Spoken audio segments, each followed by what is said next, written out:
Hi guys, Finch here and welcome now to the Quest Golf Academy, where we're going to be looking at how you can become a much more accurate golfer. And the way we're going to be doing this is by looking at possibly the greatest ever romance to grace the history of golf. We are of course talking about Moliwood, Francesco Molinari and Tommy Fleetwood. Guys, if you are new to the channel, make sure you hit that subscribe button, make sure you hit that like button and comment below on everything that you see in today's video. Now in the Ryder Cup, Molinari and Fleetwood were awesome. They put on a fantastic display of ball striking and accuracy, both of which were needed around that golf course. And today we're going to be looking at their techniques, what they do really well, and then we're also going to be heading out onto the golf course to show you a game that you can play to help improve your own scores. So the swings. Now for me, Molinari, obviously a fantastically accurate player. As he comes through the ball, he has a very, very quiet foot action.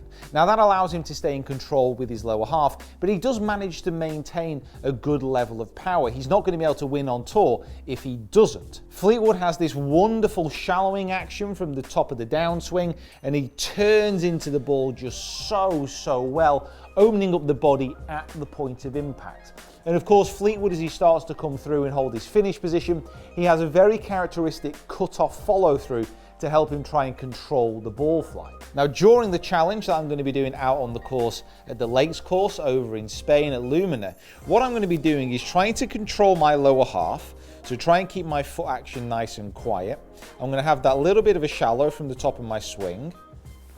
And then I'm going to be trying to hold Fleetwood's actual finish position as well. Now during the round of golf is going to be played over 9 holes. I'm going to be using the Moliwood system, which is basically a bonus point for a fairway, a bonus point for a green in regulation, 2 points if you hit a green under regulation, so you're knocking on 2 on a par 5, and then minus 1 point if you hit it in any hazard, and that includes fairway bunkers or greenside bunkers. Now this vlog was filmed a couple of days ago, so I already know the result. However, you don't. So let's get over there, over to Spain, and let's see how I get on. Okay, the 9 holes that we're going to be playing is the back 9 at the Lakes course. The first hole here is about 400 yards, I think. Yeah, so it's 349 meters. But the main thing for me, there's a bunker bang in the center of the fairway. It's into wind, and with the driver, I can't get there. So it's simple as driver off the first tee, got to get it in that fairway.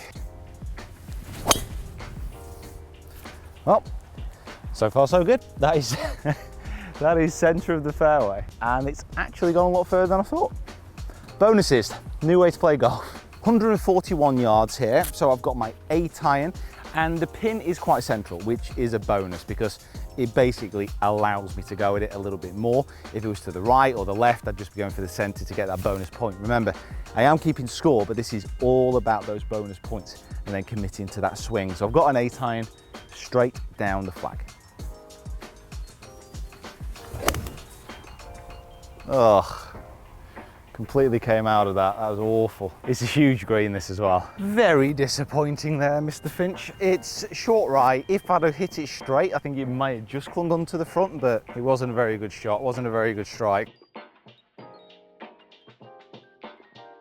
Okay, not the longest hole on the course, but it's 260 to basically clear the bunker on the left, and then it's 280 to the bunkers on the right, but there's wind into the face again, so it's all about finding that fairway, leaving myself a wedge.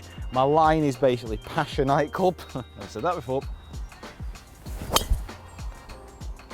Oh, I've not overdone it. Oh, sit down, just sit a little, sit a little, sit a little. Just clinging on. It's 156.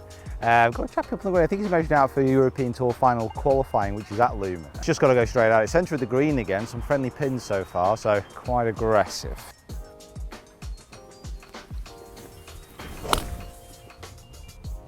Just to the right, I think it might be right edge. So just off the green with the approach, which is a little bit annoying, but it doesn't count, it's on the fringe. We'll roll this up. I'm not going to do a lot really, this putt's quite straight up the green.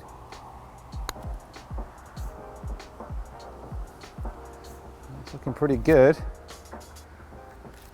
Ah, not too bad. Okay, tricky hole, but I've got to be honest, I think this is the first time I played it downwind. It's like about 460 off the backs, actually no, about 470 off the backs.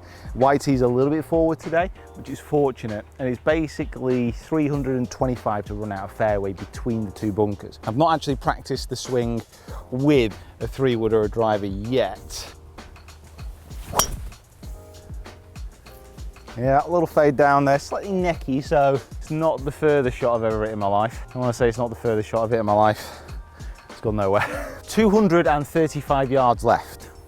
It is a long hole this. I've got my UDI. I'm aiming for the right side of the green here. There's bunkers short and left.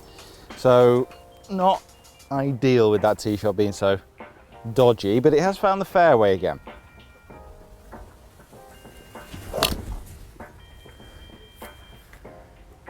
That's pretty much bang on where I wanted it to be. Oh, you can't. Soft round the fringe, that is the pitch mark it made, and that's how it stopped short. Yeah, I'm actually a little bit gutted about that, but well, what can you do? Yeah, so that could be a par. So another interesting one here, because this is just about drivable off this tee, downwind off the right. Water all the way to the left, and in a competition I probably would have a whack at it because you've got quite a bit of room to the right of the green to bail out, and there's a big upside if you hit a good one. However, that's not what this is about. It's not about the bonus points, it's fairways and greens. I'm going to be hitting out there to the layup area. Excuse me, swallow the fly.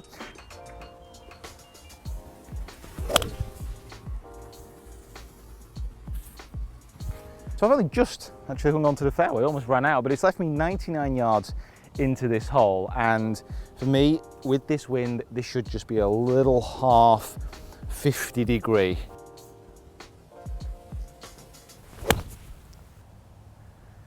Yeah, pretty good. Oh, Pete. So halfway through, and not too bad at the moment, but before we get carried away with what I'm doing on the golf course, how can you implement this into your own game? How can you take the best things about Molinari and Fleetwood swing and actually start to practice them? So for Molinari, it's pretty simple. All I want you to be thinking about as you come through the ball is with the right foot, rather than lifting it up onto the heel, we want to be getting that right foot just rolling a little bit more, and then that left knee moving out of the way. So we have a combination of the right foot moving inwards and then the left knee moving out and away. Now what this will do, it will keep control of the lower half whilst also maintaining a little bit more of that hip turn. Let's see how we get on, shall we? Whoa, struck that absolutely awesome. Let's have a look. Oh, shut up, shut up. Ooh, ooh, ooh.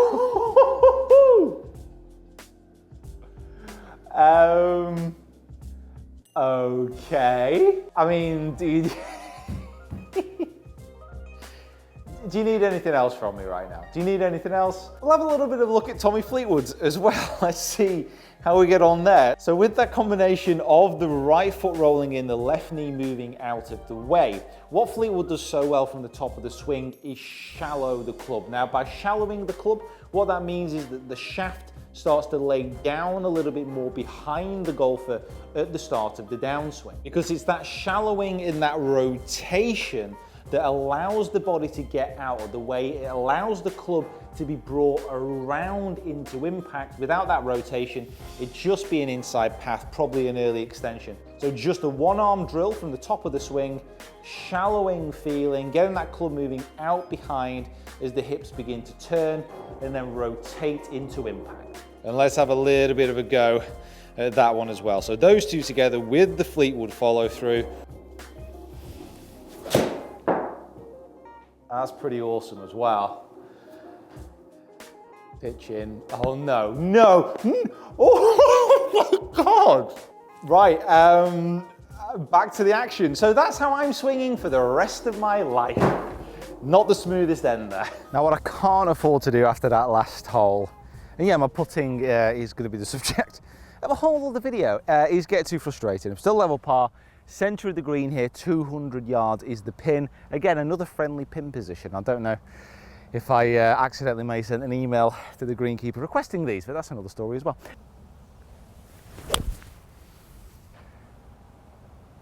Yeah, pretty good though, just past the pin, struck that really well.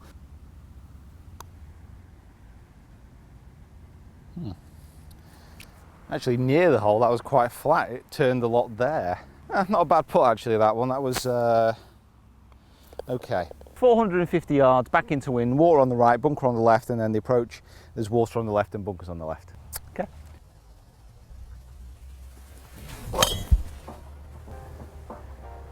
Yeah, it's another fairway, but it's another necky one. There's one thing about this, I'm hitting lots of fairways with it now, but a little bit necky, a little bit low. I'm probably gonna have to have a 3-wood for me next. So I've still got 230 left into the pin.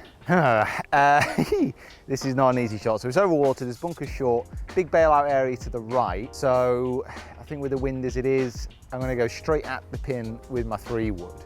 And my miss is gonna be bailing out to the right. Oh my God, I've drilled it. That is straight at it. Come on, be good, be good. I'm just spin you around. I think that's really good. That's literally the closest approach I've hit today. Can I see? Yeah, just to the right of the pin. I was maybe getting a touch carried away with how close it finished. It's about 20 foot or so, but turn. Oh, just a bit pacey. Just a bit pacey. Just didn't quite catch that break. Never be displeased with a good putt and never ever be displeased with a par on that hole. So they've relayed the back tees on the 16th. And I'm not going to go with driver anyway. I'm going to probably play this as a 3-shotter. So I've just got my driving iron, all the water down the left. There's a bailout bunker to the right hand side, so I've just got to aim slightly left of that. Oh, horrible necky shot. Oh, sit down, sit, just before the bunker. No bonus point, but I've got to get this down the centre of the fairway and then just give myself a chance to hit the green. It's still about 220 to the cross bunker, so I've got my 2-iron again. Better. A little bit more commitment through that one. Bang centre of fairway. Might do that off the tee. 130 yards on the nose, and it's a little bit into wind, but I kind of feel like when I don't commit to the swing with these shots, I hit some really funky ones. So I'm going to use my wedge. I'm going to try and achieve the same distance, but with the same swing. So I'm going to have to swing hard and commit and really go for it. I struck it well, just hoiked it a bit. Just a pull, just a pull. I'm not quite perfected this yet. So it's straight uphill, but it's actually a fair bit away. I thought I was a little bit more pin-eye than this. Oh no, go. 174 yards here. So pin is actually at the front rather than in the middle. A lot of these pins have been in the middle today, but it's at the front of the green, and I've got a 7-iron. Oh, it's a bit toey. Go, go, go, go, go, go. Oh, wow, it's a good job it was toey. Just to the right of the pin. Oh, just a bit pacey again. So last hole is a cracker, it's a par 5. It's about 550 yards off the back, so it's about 525 yards here, but it doglegs around to the left, so you can take some yardage off if you hook the left side. There's a bunker down there at 270, so I need to be slightly right of that, pretty much at the bunker in the middle of the fairway, which is 350. I just want to catch this out the centre, so I'm not really done yet.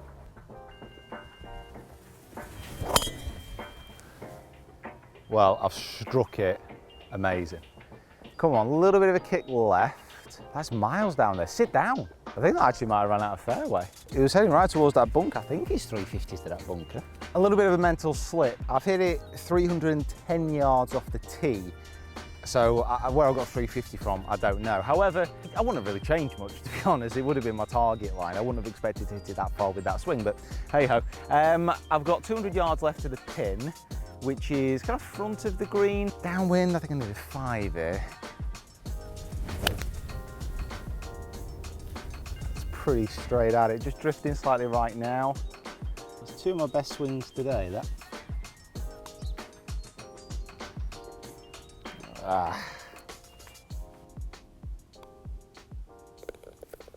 And welcome back to the UK. So we're going to have a look through at my strokes gained as well. So I did okay, I think, on the test.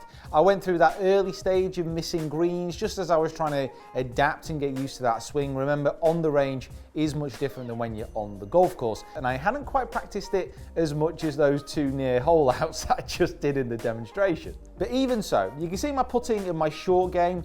I gained strokes a lot on those sections of my game. However, they weren't the main main focus. My approach play 1.2 on a scratch baseline and my driving 0.51. Now that is the best strokes gained on my approach that I've actually had this year. And listen, it's not in competition, it was just that round, but I did feel like I had a lot less dispersion on the misses. So I didn't have full control over the golf ball. I certainly started to hit it better as the round wore on, but I felt like my misses, when they were going to miss, would be a lot tighter. So guys, thank you so much for watching. What do you think about the two swings of Francesco Molinari and Tommy Fleetwood? What do you think about the Moliwood Test? Is this something that you will give a go? Also about their techniques. Is there something within their technique that you can practice? And hopefully my tips and demonstration actually, worked okay. So guys, thank you so much for watching. Make sure you subscribe to the channel if you haven't already.